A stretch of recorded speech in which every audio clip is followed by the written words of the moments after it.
Olá, sejam bem-vindos à nossa aula sobre o Salmo 8º do nosso curso A Palavra em Latim. Hoje nós vamos trabalhar esse salmo, que é um salmo que é da categoria dos hinos, é um hino de louvor, em hebraico Tehillim. Esse salmo ele canta a grandeza de Deus e a grandeza do homem, né? É um salmo que louva a Deus e também exalta o homem. Em vários trechos desse salmo, nós vamos poder observar paralelos ou ecos do hino também da criação que está contido no capítulo 1 do Gênesis. Lá no capítulo 1 do livro do Gênesis, como nesse salmo, o poeta, ou os poetas, já que o primeiro capítulo do Gênesis, como o segundo, se tratam de poemas épicos cosmogônicos, ou seja, que falam da criação do mundo, né? O capítulo 1 e o capítulo 2 sobre perspectivas diferentes.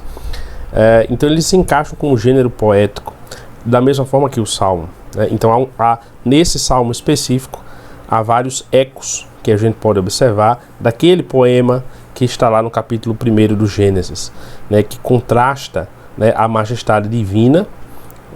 No caso desse salmo aqui, ele vai contrastar a insignificância do homem com a majestade divina, ao mesmo tempo colocando o homem, né, na sua posição de dignidade diante de Deus. Então, para começar nesse salmo, nós vamos fazer a leitura aqui a partir do texto que está na Bíblia de Jerusalém, que é a melhor versão que nós temos em nossa língua portuguesa. Então, Salmo 8º, a partir do versículo 2º, o versículo 1º é como que uma introdução, um título, né, do mestre do canto, sobre de Gat, Salmo de Davi.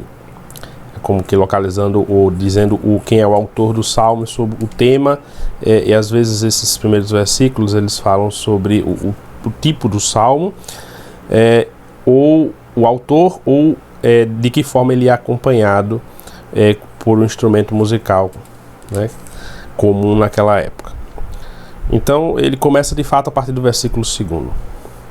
Senhor, Senhor nosso, quão poderoso é teu nome em toda a terra. Ele divulga tua majestade sobre o céu. Pela boca das crianças e bebês, tu o firmaste qual fortaleza contra os teus adversários, para reprimir o inimigo e o vingador. Quando vejo o céu, obra de teus dedos, a lua e as estrelas que fixaste, que é o homem para dele te lembrares, e um filho de Adão para vires visitá-lo. E o fizeste pouco menos do que um Deus, coroando-o de glória e beleza, para que domine as obras de tuas mãos. Sob seus pés tudo colocaste, ovelhas e bois todos, e as feras do campo também, a ave do céu e os peixes do mar, quando percorre ele as sendas dos mares. Senhor, Senhor nosso, quão poderoso é teu nome em toda a terra. Então, esse salmo ele se divide em 4 partes. Primeiro a gente pode notar que o versículo o primeiro versículo do salmo, não o versículo 1, mas o primeiro trecho do salmo e o último trecho eles são idênticos. Então trata-se, portanto, de uma antífona, né? Muito provavelmente esse salmo ele era rezado na liturgia hebraica, já na liturgia hebraica, e essa antífona, ou seja, uma espécie de refrão que começa e termina o salmo. Isso é muito característico dos hinos, dos salmos que são hinos. Ou seja, o primeiro versículo, geralmente um convite de louvor a Deus, e o último também, né? E no meio, logo em seguida ao primeiro, você tem os motivos pelos quais o salmista louva a Deus. Então esse salmo, tirando essa primeira parte, né, ou considerando essa primeira parte também, a gente pode observar 4 partes nesse salmo. A primeira parte fala da grandeza de Deus em toda a terra, versículos 2 e 3. Então diz o versículo 2: Senhor, Senhor nosso, quão poderoso é teu nome em toda a terra. Então, o nome poderoso, né? A invocação feita pelo fiel, pelo salmista, ele faz, o nome de Deus faz o homem participar da glória de Deus. O nome de Deus está sobre o homem, né? Faz o homem participar da glória de Deus, por quê? Porque o nome ele revela a essência, tanto dos homens quanto de Deus. Então, o nome de Deus, que é o primeiro versículo, né, Yahvé, que a gente não pronuncia, mas traduz, lê normalmente na liturgia como Senhor. Então, o nome de Deus é aqui pronunciado, é aqui escrito no Salmo, né? O hebreu, quando pronunciava esse salmo, embora estivesse escrito o nome de Deus, o nome que é o tetragrama divino YHWH, que seria o nome de Deus que, como Moisés, como Deus revelou a Moisés no monte, no episódio da sarça ardente, em Êxodo 3, está aqui escrito, mas o salmista, né, na leitura ele pronunciava não esse nome, mas o nome Senhor, Adonai. Então, na liturgia, na tradução dos 70, a tradução grega, e na tradução latina, a antiga, a Vulgata, e na nova, a Neo-Vulgata, que é a que nós usamos na liturgia, está o nome de Deus. Então, Senhor, Senhor nosso, quão poderoso é teu nome em toda a terra. Então, conhecendo esse nome que Deus faz o homem conhecer, né, que ele revelou a Moisés, esse nome é para o homem motivo de glória. Isso vai ficar claro no decorrer do Salmo. O versículo 3: Ele divulga a tua majestade sobre o céu. Essa versão que nós estamos lendo aqui na Bíblia de Jerusalém, a versão é uma tradução feita a partir do hebraico. E em alguns trechos desse salmo nós observamos uma diferença em relação à tradução grega. A tradução grega é aquela que é citada por Jesus.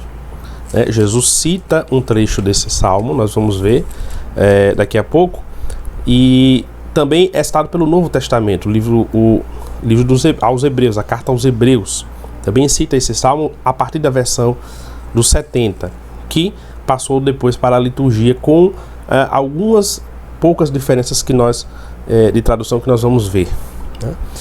Então o nome divulga, o nome de Deus divulga tua majestade sobre os céus, né? Então está falando aqui do nome de Deus. Versículo 3: Pela boca das crianças e bebês. Aí vem a versão mais específica hebraica, né, a tradução hebraica. Tu o firmaste qual fortaleza contra teus adversários para reprimir o inimigo e o vingador. Esse trecho aqui dos bebês, né, do nome de Deus ser proclamado pela boca dos bebês e das crianças, né? Bebê é criança de peito, a criança que amamenta, lactantium em latim. Ele está citado por Jesus lá no Evangelho de São Mateus, no episódio da entrada de Cristo no domingo de Ramos em Jerusalém. O Evangelho de Mateus, capítulo 21, versículo 16.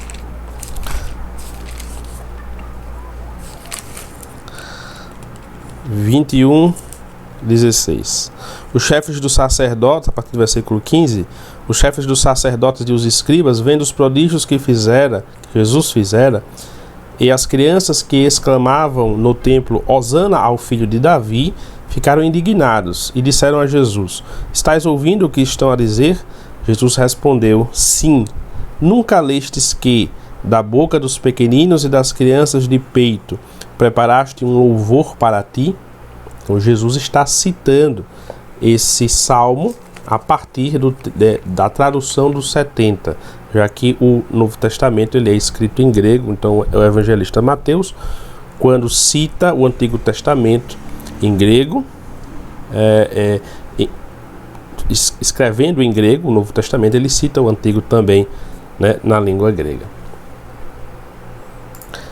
Então, na versão grega dos 70, que passou para a tradução latina, né, se lê nesse trecho, ao invés de falar sobre a fortaleza, firmaste uma fortaleza, se fala do louvor. Aqui diz: perfectiste laudem propter inimicos tuos, ou seja, é como aperfeiçoasse o louvor pela boca dos bebês, né? Nós vamos ver daqui a pouco a parte gramatical propriamente dita do texto latino, mas você percebe que há uma diferença entre a tradução grega e latina em relação ao hebraico, né, no qual foi escrito originalmente o Antigo Testamento, o livro dos Salmos. Então nós passamos à segunda parte do Salmo, que são os versículos 4 e 5. Quando vejo o céu, obra de teus dedos, e a lua e as estrelas que fixaste, que é o homem para dele te lembrardes, e um filho de Adão para virdes visitá-lo.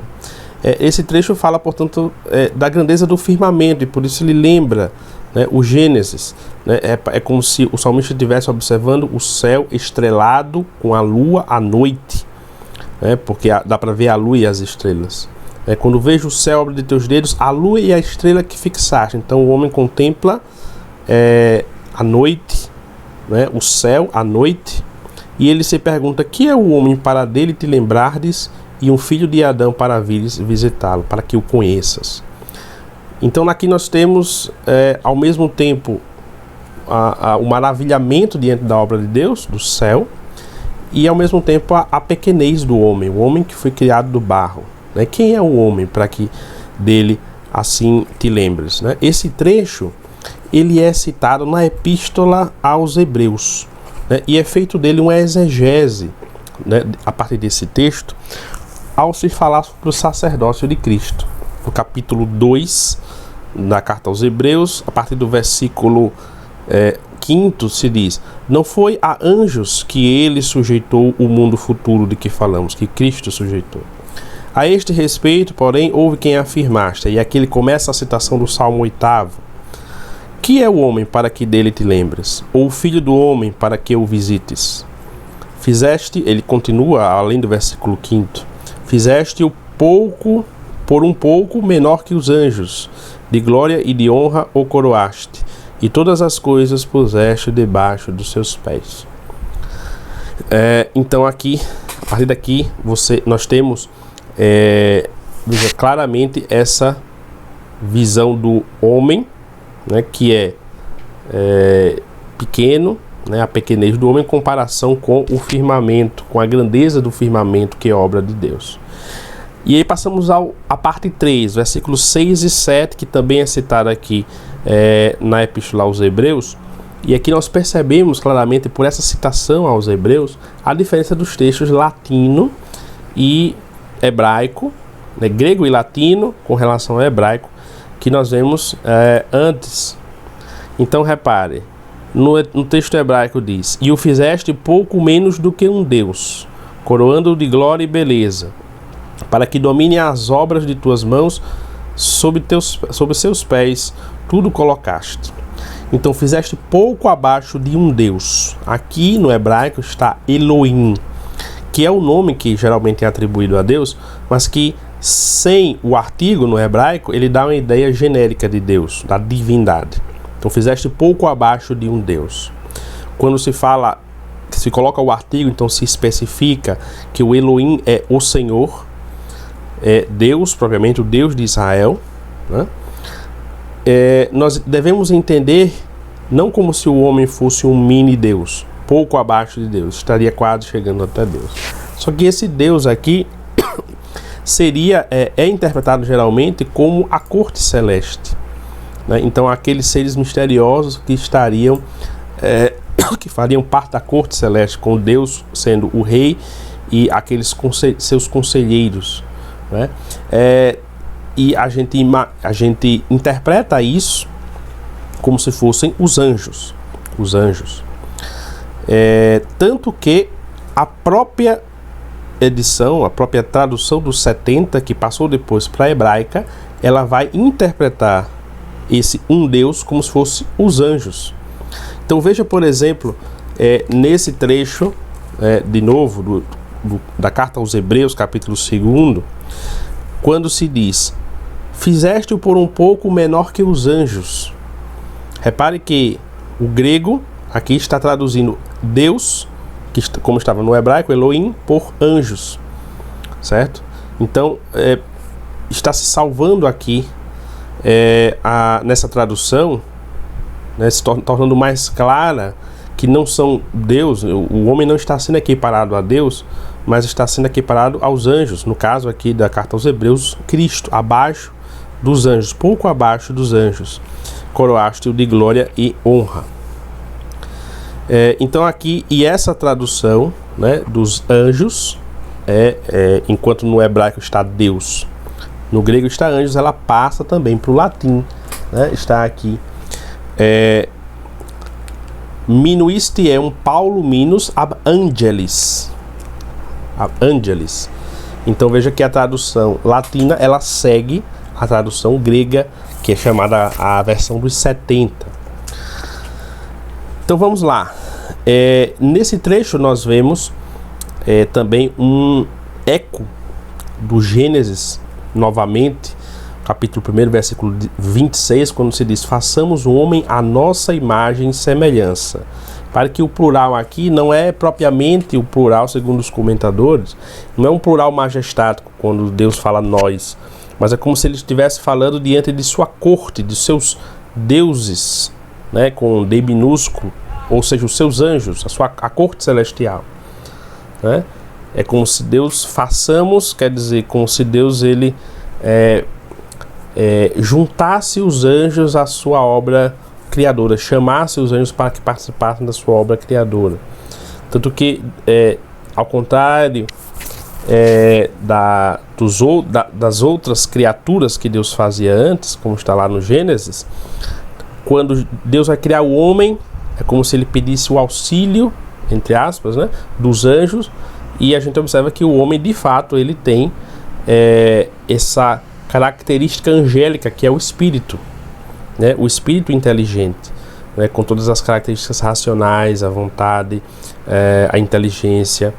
Então, nós observamos aqui que no grego, né, e depois o latim, essa tradução ela já vai especificar mais que se trata dos anjos.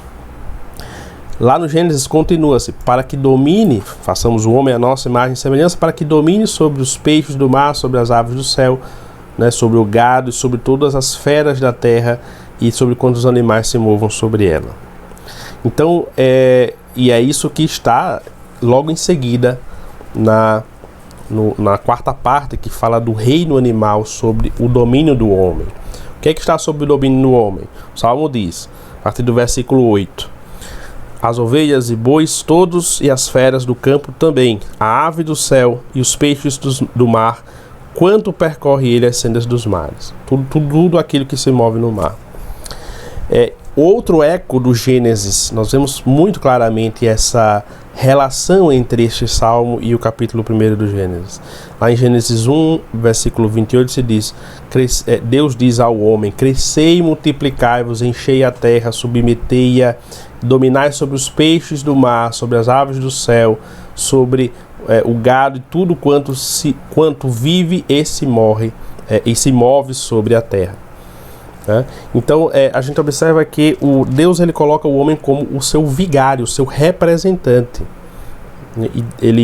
É claro que Deus é o grande dominador, o grande senhor da criação inteira, mas ele coloca o homem como seu representante. Ele diz ao homem: dominai sobre toda a criação, sobre os peixes, sobre o gado, sobre tudo aquilo que se move na terra, no ar ou no mar. Então e aí no final, no último versículo, se repete, como é costume nesses salmos, que são hinos, se repete o versículo 1. Então o primeiro versículo convida ao louvor de Deus, depois explica o porquê esse louvor está sendo cantado, e no fim retoma o primeiro verso como se fosse uma antífona, né? E isso na vida do povo de Israel, né, é uma indicação de que esse salmo era usado na liturgia, que o povo cantava o primeiro versículo, cantava o fim, enquanto um salmista ele recitava o meio do salmo que explicitava o porquê, né, Deus deveria ser louvado. Tá certo? Então vamos agora à segunda parte da nossa aula, falar sobre a gramática do latim deste salmo, como está na liturgia. Então vamos lá. Domine. Eu vou fazer a leitura por trechos, tá? Domine, Dominus noster, quam admirabile est nomen tuum in universa terra, quoniam elevata est magnificentia tua super celos. Então, o primeiro versículo, Domine, Senhor, aqui é o vocativo, está se falando com Deus, é o hino de louvor a Deus. Senhor, Dominus noster, nosso Deus. Senhor, Senhor nosso Deus. Quam admirabile est nomen tuum, quão admirável é o teu nome, e no universo a terra, em toda a terra, no universo, quer dizer, por toda a terra. Quoniam elevata est magnificentia tua super celos. Quoniam, porque elevada é a tua magnificência, né, a tua majestade sobre os céus. Ex ore infantium et lactantium perfectisti laudem propter inimicos tuos, ut destruas inimicum et ultorem. Ex ore, da boca, sai da boca. Infantium et lactantium, das crianças, dos infantes, et lactantium, ou seja, daqueles que bebem o leite dos seios de suas mães, os bebês como a gente diz, o bebê de peito, né? Ainda, um bebê novinho. Então, da boca das crianças e dos bebês, perfectisti laudem, ou seja, aperfeiçoasse o louvor, né? Fizeste um louvor perfeito. Propter inimicos tuos, por causa dos teus inimigos, ut destruas, para que destruas o inimigo et ultorem, e o vingador, né? Então Deus, a ideia aqui é que Deus, confunde os grandes, os inimigos de Deus, que se acham os maiorais, que se acham sábios, com o louvor que está na boca dos inocentes, dos pequenos, né? Das crianças e dos bebês. Adiante. Quando video celos tuos opera digitorum tuorum, lunam et stellas que tu fundaste, quid est homo quod memor es eius, aut filius hominis quoniam visitas eum. Quando quando eu vejo os teus céus, celos tuos, opera digitorum tuorum, que são a obras de tuas mãos, lunam et stellas, a lua e as estrelas, que tu fundaste, ou seja, que tu fundaste, que tu criaste. Quid est homo, o que é o homem? Quod memor es eius, para que te lembres dele. Aut filius hominis, ou o filho do homem, quoniam visitas eum, para que o visites. Minuisti eum Paulo minus ab angelis, gloria et honore coronasti eum, et constituisti eum super opera manuum tuarum. Minuisti, ou seja, diminuíste, né, fizeste ele menos, Paulo minus, um pouco menos, né? Paulo aqui não é o nome Paulus, que poderia ser o nome Paulo nessa mesma forma no caso ablativo ou no caso dativo, mas aqui não se trata do nome próprio. Paulo quer dizer pouco, né? Paulo, pouco, é um advérbio. Paulo minus, um pouco menos ab angelis, que os anjos. Glória et honore coronaste eu, com glória e honra os coroaste. Et constituíste eum super opera manuum tuarum. E o constituíste, o fizeste sobre, né, e o colocaste sobre, em cima, né, super, opera manuum tuarum, sobre a obra de tuas mãos, ou seja, a criação. Então Deus colocou o homem como ao mesmo tempo um pouco abaixo dos anjos, superior a toda a criação.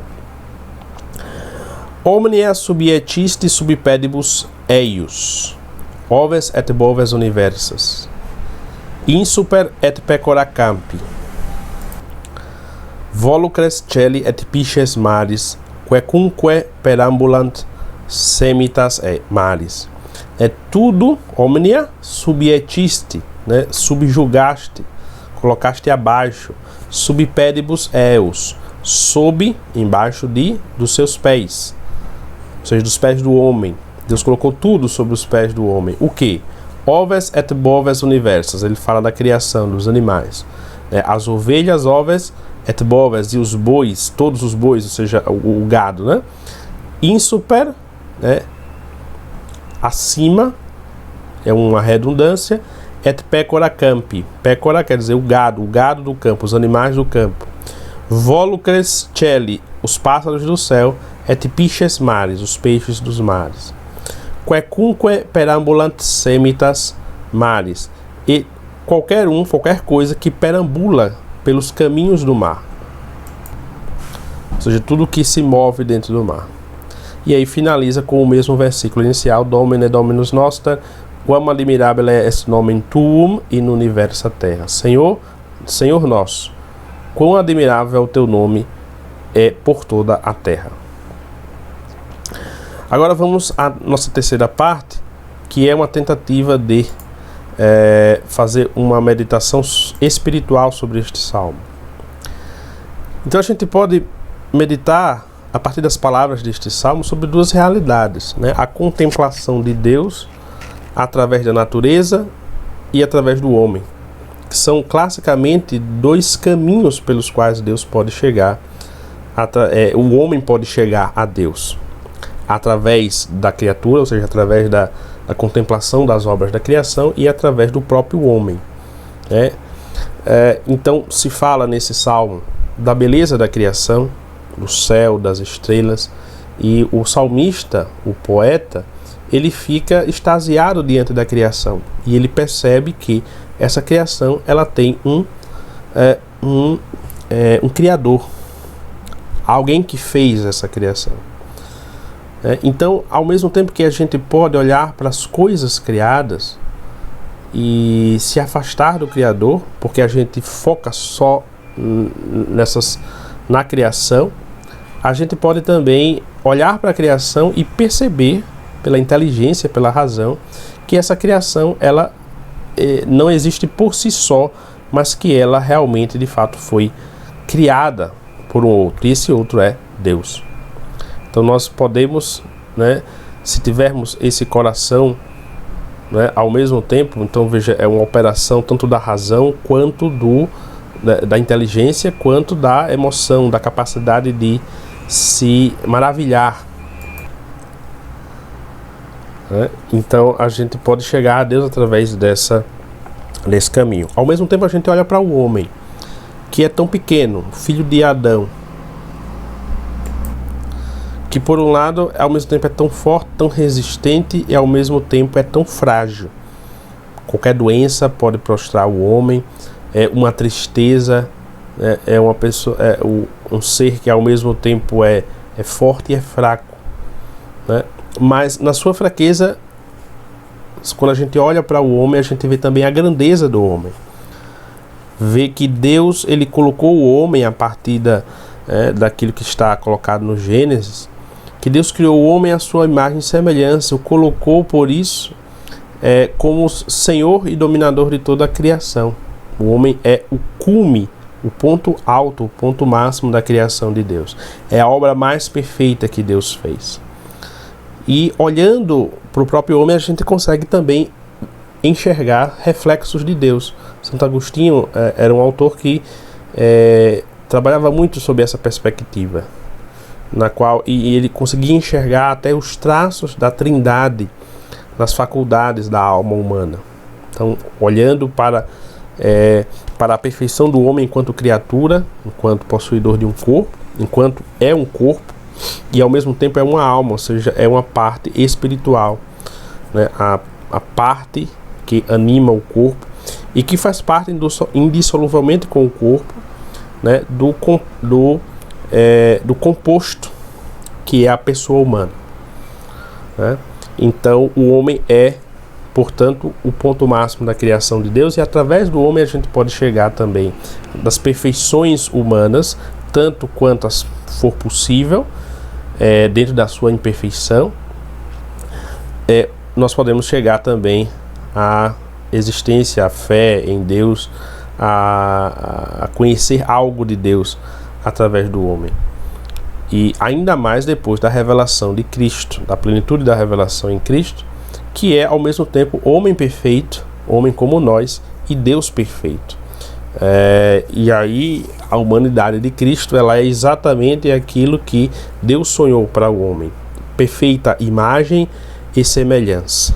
Enquanto natureza humana é inferior a Deus, mas enquanto natureza divina, unida indissoluvelmente, perfeitamente com essa natureza humana, é uma pessoa, a única pessoa divina. E Cristo, portanto, ele é o homem perfeito e é o homem que revela a Deus, né? Nós só podemos ver a Deus, ter acesso a Deus, de fato, através de Cristo. Então, como é que nós veremos a Deus um dia no céu? Olhando Cristo, vendo Cristo, porque ele é a imagem, segundo São Paulo, ele é a imagem do Deus invisível. Então, ao mesmo tempo, esse salmo ele nos faz meditar sobre essas realidades, a contemplação da natureza, das coisas criadas, a contemplação do homem, que é ao mesmo tempo pequeno, até diante da natureza, mas ao mesmo tempo foi elevado a Deus, foi levado por Deus à condição de Senhor e dominador desta criação. Então, com isso nós encerramos nossa aula sobre o Salmo 8º, e eu aguardo você na nossa próxima aula.